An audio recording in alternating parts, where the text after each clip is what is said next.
Hey y'all, it's Betsy with Happily Ever After Etc. and welcome back to another tablescape video. So today we are not setting a traditional table. You may have noticed because I have 5 plates on the table and not 4. Instead, I'm going to be showing you how you can take a neutral tablescape, something like this white plate and silver charger. You could use a more neutral charger. You could use just the plates and change it with the looks of your napkins and your napkin rings, because unlike me, most people do not have 5, 6, 7, 8 different sets of china or even separate salad plates or dessert plates to change your tablescape for every single holiday. You may have an everyday set of dishes, maybe a fancier set of china, maybe you just have everyday and a set for Christmas or a set for Easter, whatever your favorite holiday is. Or maybe you just have everyday plates that you use every day, including those holidays. There's nothing wrong with any combination, and if you are not a tablescape girly like me who loves setting different tables for every single occasion, you're not going to have all those separate, different, fun plates for all your different seasons. And even if you are a tablescape girly, we don't always have the cabinet space. One of the things I love about my new house, and I say new, I moved in here 3-4 years ago, but when I was buying my house, was buying a house with a kitchen large enough to house lots of table pieces. I have tons of cabinets. I have a butler's pantry. I have storage in here. I have space to store all of those pieces because they're important to me. That's not always the case. When I lived at my last house, I only had my everyday dishes and my fancier china pieces. I received both for my wedding. I couldn't store lots of different pieces. So that's okay. You can change the looks of your pieces with your napkins, with your napkin rings, with your accessories, so that you still have a fun new table every single season, but with less expensive pieces like napkins, and with pieces like napkins that can store flat in a drawer. They don't take up a lot of that precious cabinet space in homes where you don't have a big pantry or a big budget. So, of course, there are lots of combinations, but I have picked 5 different napkins and 5 different napkin rings that have very different looks and feels to them. And I'm going to show you how they look on the plates, and then we're going to mix and match them. So for our first set, I have paired together these beautiful, I love these, sage green velvet napkins with these beautiful honeybee napkin rings. So these napkins are green, but that means I can use them with different napkin rings for my Christmas tablescape. With the bees, they look really sweet for spring.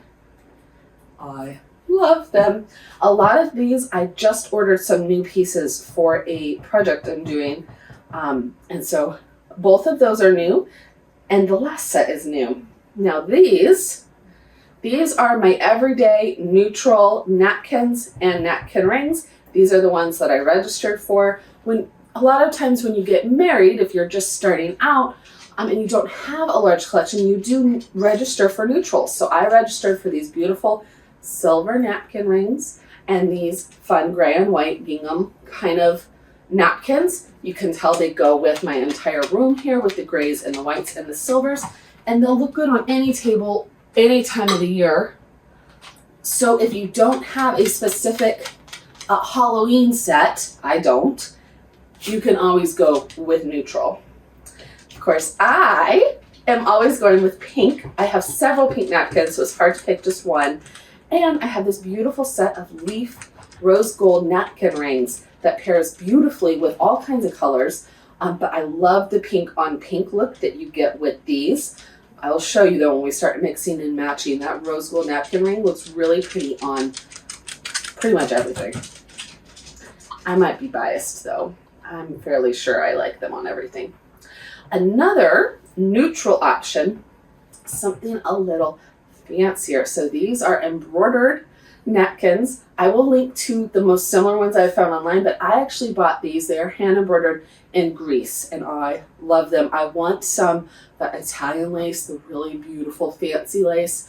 I did go when we were visiting Italy off the coast of Venice to the little island with all the lace makers, and oh my god, I had $1 million, I would have bought a whole set of lace napkins and a tablecloth, but they're worth the price, especially once you see how they hand make them. But they were outside of my budget. I was very happy to get this set of simple lace embroidered pieces, and I paired them with this set of vintage napkin rings. They look like old sterling spoons. Now, this is a set from Amazon. You can get the real sterling spoons that are made into napkin rings. Of course, they are, like those lace napkins, above some budgets.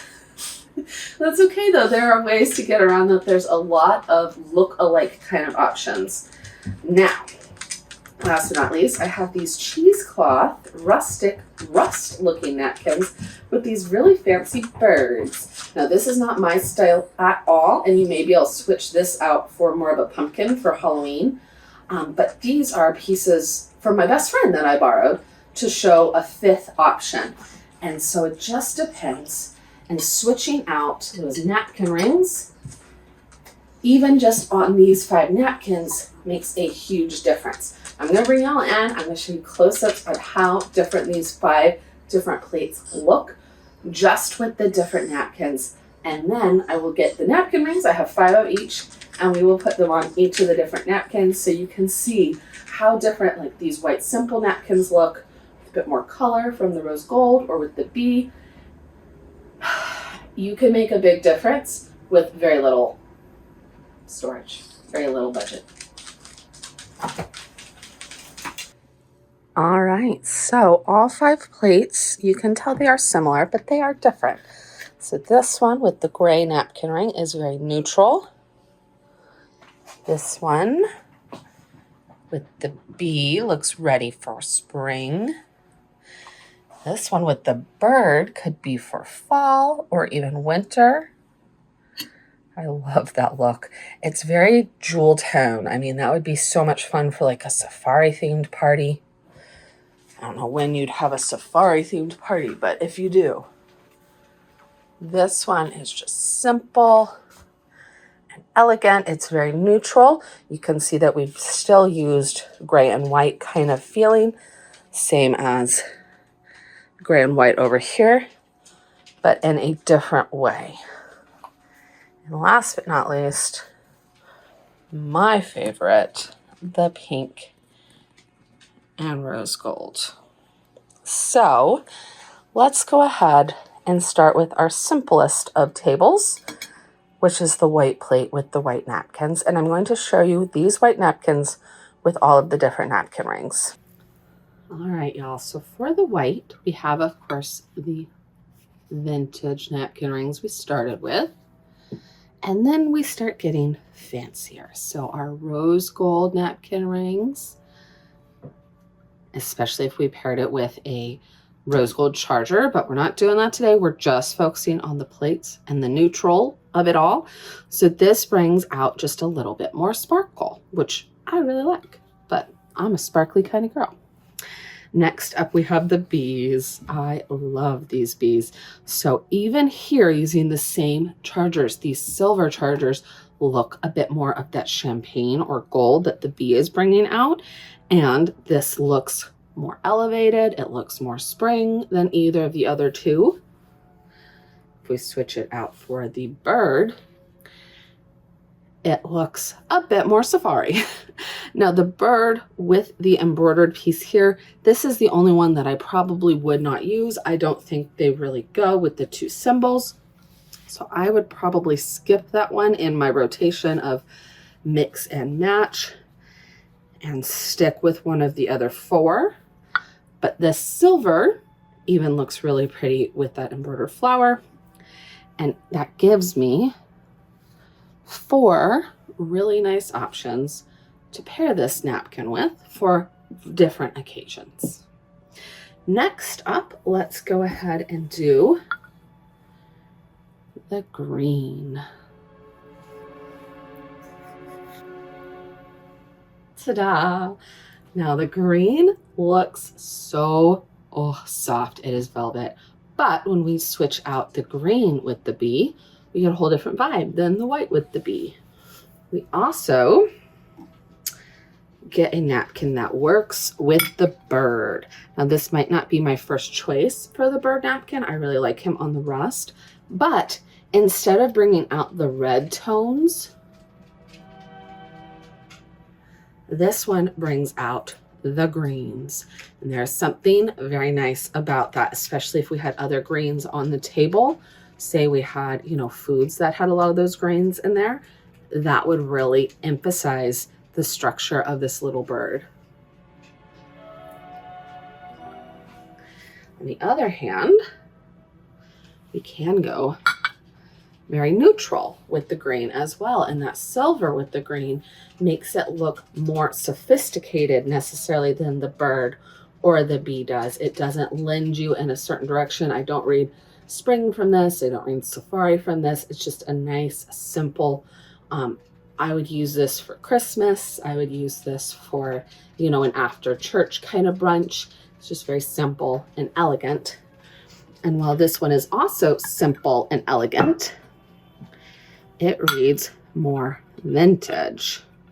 And if I was ever to set an Outlander table, that would be on it, 100%. So maybe now I need to set an Outlander table. I need to get some dragonflies and amber to go with this. But this reads to me more of a Scottish Irish vibe with that bit of vintage than even the other pieces do. This one with the Bridgerton feel from the bee lends more English. These are all feelings. You know, you may get completely different feelings from these setups. This is what I feel. And last but not least, we get a sweet touch of spring with that rose gold, and the rose gold and the green. That is very like a breath of fresh air to me. And I don't know why, but since we were just talking about Outlander and Scotland and Ireland, it reads as a little redhead. But I think that's just me going insane. So, you know.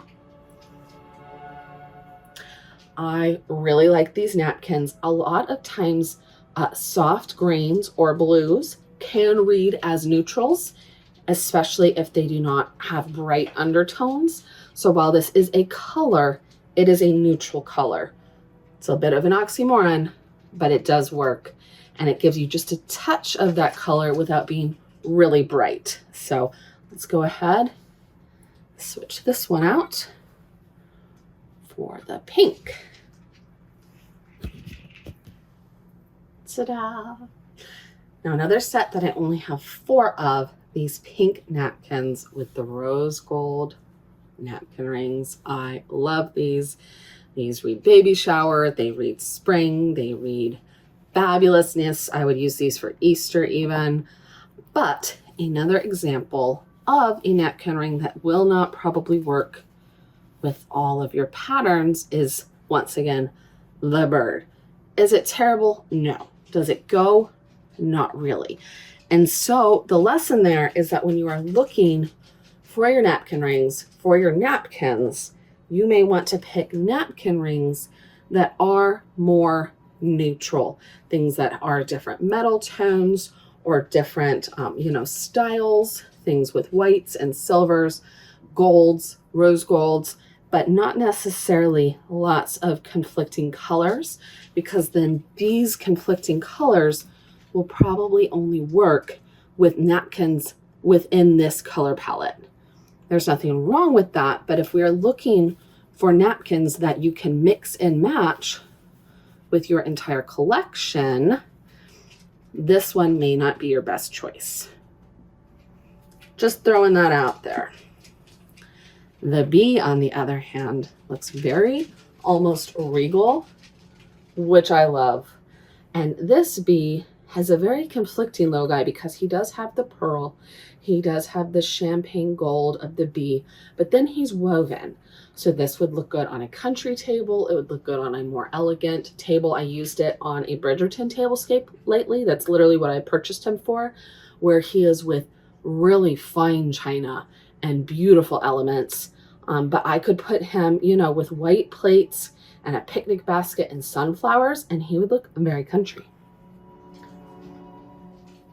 Another simple piece. This isn't going to give you any specific vibe, but it's very nice. It's neutral. It looks pretty. There's nothing special about it, but there's nothing wrong about it either. Sometimes that is all you need. It's just something to put on the table when your mother-in-law is coming over unexpectedly. Just saying. All right, last but not least, well, not last, we have two more. Let's go, let's just keep switching. Let's go with the birds. Okay, let's get the problematic bird child out of the way, and then we will go to our last but not least, our neutral. So, the rust.